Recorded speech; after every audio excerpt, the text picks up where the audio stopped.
You need to be involved with that. And Bill had a really amazing job on that film. If I remember correctly, Bill, you did the hockey man. Yes, I did.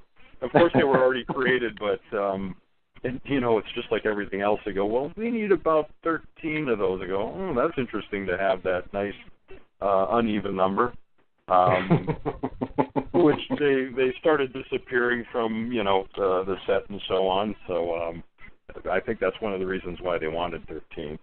And, of course, towards the end of the filming, they were like, we need one more for the title sequence. You know, that's something they had to do. They had to make one last one.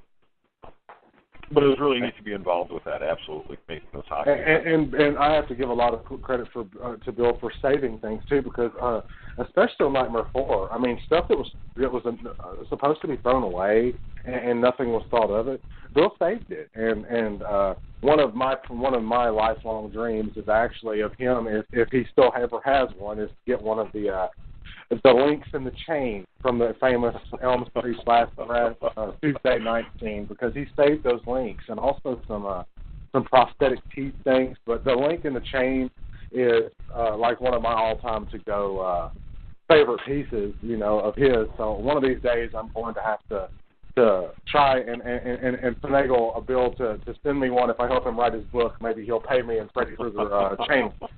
You know. So, yeah, but he's got a. Go ahead, Bill. No, it was just funny. Howard Berger was really busting my hump going, what are you doing saving this stuff? I'm like, it seems important to me. I don't know. It's just one of those things that this is right. I need to keep some of this stuff. And they literally were. I mean, there was stuff lumped to the side of the dumpster where they were just throwing things. God, some of these things are really kind of neat. This will look good in my apartment. Little cage set, some chains dangling. Oh, yeah. Yikes. But I appreciate the fact that not only did he apply the makeups and do a lot of the effects, but he saw the value that they had, not just because of what he worked on, but because they were important pieces. And that's something that I think in today's filmmaking is a lot of the time forgotten about. You get a bunch of trash together and you throw props out. Stuff that's broken or stuff that's been used or stuff that was on screen for 5 minutes, and they don't have room to keep it, so they throw it away. And Bill is not a fan of doing that. He's very much of the same school that Debbie Reynolds was from, and that was to save your props because they're important pieces of cinematic history. And I mean, that's a historical footnote, you know. Well, right. Documenting is very important to me, and even though the videotaping looks like it's goofing off, which it is, but it's capturing the real live moments as opposed to what would always happen is you would get the documentary film crew coming in. Well, then people they would be more static. They would be more uptight because it's not their normal element. Well, I just started running around with the camera all the time that I either got used to it or annoyed with it, or at one point you would just go, well, there he is, just with the camera again. And I'm really glad I did that because that is how it's almost like you're time traveling. You get to see that little window from 1988, 86, 87. All those years absolutely. And Travis, you remember when we had Steve Johnson on the show, what he talked about what hell it was to work in the business in the 80s, and especially, you know, he was first to tell you that he was kind of very demanding of things, and you see that in a lot of Bill's footage. There is let's just put it this way: it's an interesting dichotomy between Bill and Steve, and then Steve and everybody else. So you see that stuff, and it's fun to watch, but also it's so funny. There's one spot, I don't know if Bill's going to let me tell it, but there's a point where he's filming to go to the premiere, and they're crossing the street, and I swear, at first glance, it looks like Steve is going to run right into an oncoming car. And I'm going to film it. No luck that time. Sorry. Oh. But, Bill, I know you probably are wanting to get to bed soon, so I don't want to keep you any longer than you want to be here. I'm in bed right now. You're in bed right now. He is burning the midnight oil. He's burning the midnight oil. Any questions, any answers, any requests? Travis, go for it, buddy. Yeah, somebody had a question for me. All right, so here's the question. In an industry where vampires have been portrayed in many different ways, what was the process and thinking behind how the vampires would look in Lost Boys? I know we had talked a little bit about this earlier. Can you elaborate a little bit more? Somebody had asked that you did, that you would. Well, Joel Schumacher, who worked on Less Than Zero, and he had a really good eye. I mean, he really has an artistic vision, and he wanted the guys to look sexy, the vampires to look really sexy, and really strove for that. And that pushes the artists that are working on that project to go for that same kind of look. And Greg Canham was like-minded in that realm as well. It's really kind of interesting, though. I met with the ladies that worked in Joel Schumacher's office, and this is how they cast the other Lost Boys, other than Kiefer and so on. I guess they would come in for their casting procedure for Joel, and they'd have to walk past the ladies that were working for him. So they would do their screen tests, and Joel would talk to them and so on. And then after their meeting, they would leave, and then Joel would go talk to the ladies and go, okay, which one would you like to fuck? And that was that was the litmus test. Okay, well, then we're going to go with him because, Joel plays for the other team, and he wanted to know what women really thought of these guys. I think they made good choices in that respect. At one point, I did meet these ladies at a place called Gladstone's for fish. It's on Sunset Boulevard, right where it meets the beach in Malibu, and it was really neat. They saw my Lost Boys. They go, oh yeah, that's you. We saw you, and we told Joel we'd like to F you too. So I'm like, well, that's awfully nice of you. So I guess they said you could have been a Lost Boy, or maybe this was a line they were just throwing out. It was Sunday and the beers were flowing, so who knows? But they did end up sending me the script and some posters and some really nice stuff. So that was a nice memory. Yeah. That's awesome. I'm glad we got that story. Yeah, that's one of the best of the show. I like it. Oh, nice. And it has a swear word in it. I was very happy to throw that down for you. It's true. Well, I have to admit, when I saw, Bill had some things where he did some modeling in the 80s, and I was like, for somebody that works a lot behind the camera, he should be in front of the camera some, because like I said, I can appreciate how, an appearance and how somebody looks, but you had the look of a Lost Boy, and I tell you that all the time. When I talk to you, I was like, you should have been one of the Lost Boys. You should have been in front of the camera a lot more. Well, thank you very much. This is the best $20 I ever spent for someone to say lots of big praise for me. Thanks, Blake. Checks in the mail. I think I have to tack on another $5 for all this. Well, I thank you kindly. Thank you very much. Well, you're very welcome, Bill. And if there's anything else you want to throw out, maybe links to your site. I know that I've kind of run the gamut, but you may want to go ahead and throw out some. Well, I'm working when I get my sites ready to go live. Let's talk again. Oh yeah, and I'll give you those. Let's do it that way. And you can always look for me online. You always do the old Google search, and you'll find lots of different things.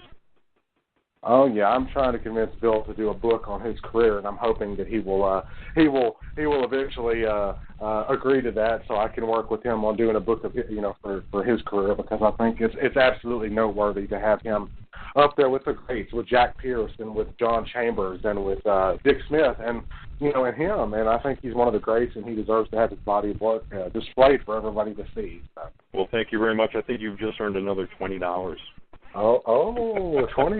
$20. Gentlemen, thank you very much for this. You have a great evening. It's been a pleasure, you Bill. too, Bill. Take care, okay?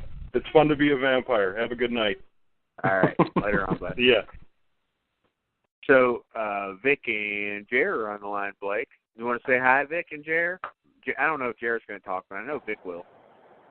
Hi, Vic and Jer. You're Vic. What's up, guys? Hey, there's Jer. There he is, my pal. What's going on, buddy? Man, we missed the hell out of Jer. We miss you too, Vic, but not as much as Jer. Sorry. Yeah, fuck you. We miss Jer. We have a soft spot for Jer. What can I say? How's life, Jer? Oh, man, I'm taking it day by day. It's going all right. I had to jump in here tonight especially because I'm a Lost Boys mark. I love that movie. I always have since I was about 8 years old. So pretty cool to hear someone who worked that closely on it. And that was actually my question that you asked. If anybody out there is wondering, I kind of always wondered that about how they came up with the aesthetic of the vampires. So that was cool to hear an answer to that. I really appreciate him addressing that. Yeah, it was funny because before you got on the line, I had actually asked him almost the same question, and because I was curious, for 1987, where the hell do you get your vampire inspiration? Yeah. Because most of the vampire designs were all the same. You just have teeth and maybe red eyes and a cloak or whatever, before that. So, I mean, they went in a new direction in 87. Now, granted, I know there were some other vampire movies in the 80s, but, it was just interesting to see or to hear, how they came up with this particular set of vampires, which, for the most part, still hold up pretty well today. I agree. Yeah, absolutely.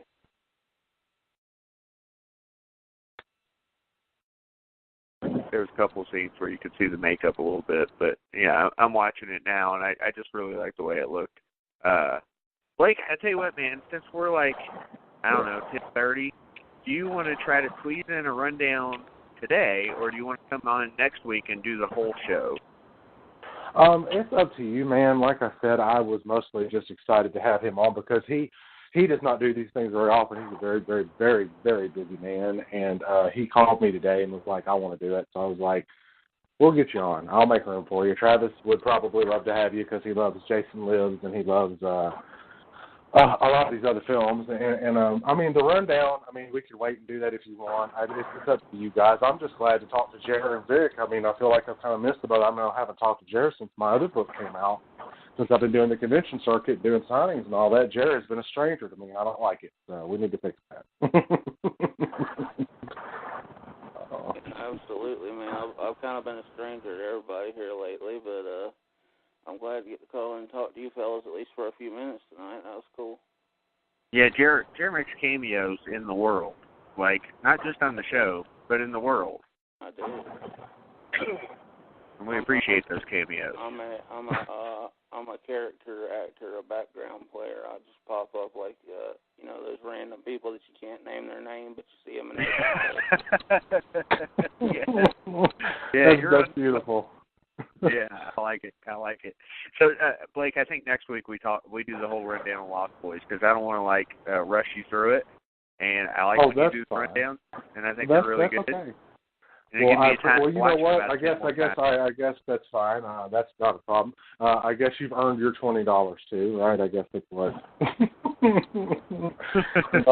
You're so frivolous with all the compliments. I feel like a star now. It's beautiful. But no, I'm hoping soon. I've got some conventions really interested in having me up here as a guest again. So I'm getting back in the circuit since this new book is coming out. I'm hoping I can get up there and see you guys. And I'm supposed to have some sort of a hangout time with you guys and my wife when y'all come do the prop thing. I know you saw the latest book that I did had come out where I did a piece on Nightmare on Elm Street 4 for that. So that book is out now, and that museum is traveling. So you guys need to get your asses down here and come check out these props, man.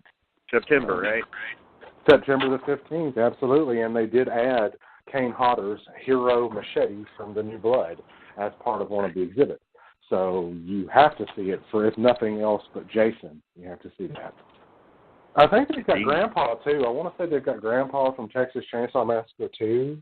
Maybe it's not Grandpa. Maybe it's another one. Dugan, that's what it is. Yeah, they've got his screen-used body, the corpse, so that's there, too. And then there's Pyramid Head from Silent Hill. There's Nightmare on Elm Street 4 stuff. And I am all over Nightmare on Elm Street 4 lately, guys. I mean, being booked to do three books based on Nightmare on Elm Street again, in addition to this Green Masters Revealed, that one's going to be huge. And Bill contributed a lot to those photos and stories. So I think you guys are going to love that book once it comes out. Indeed.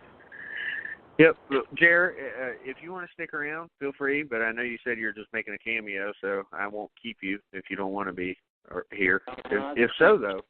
Just came on to say hey, ask a question if y'all are going to do a full rundown next week of Lost Boys. I might pop back in. Hell yeah, because I got a lot to say about it. So Yeah, I do too. Actually, I love that movie, and I actually watched it not too long ago, and because I watch it probably a couple times a year actually, but yeah, so I might call back again.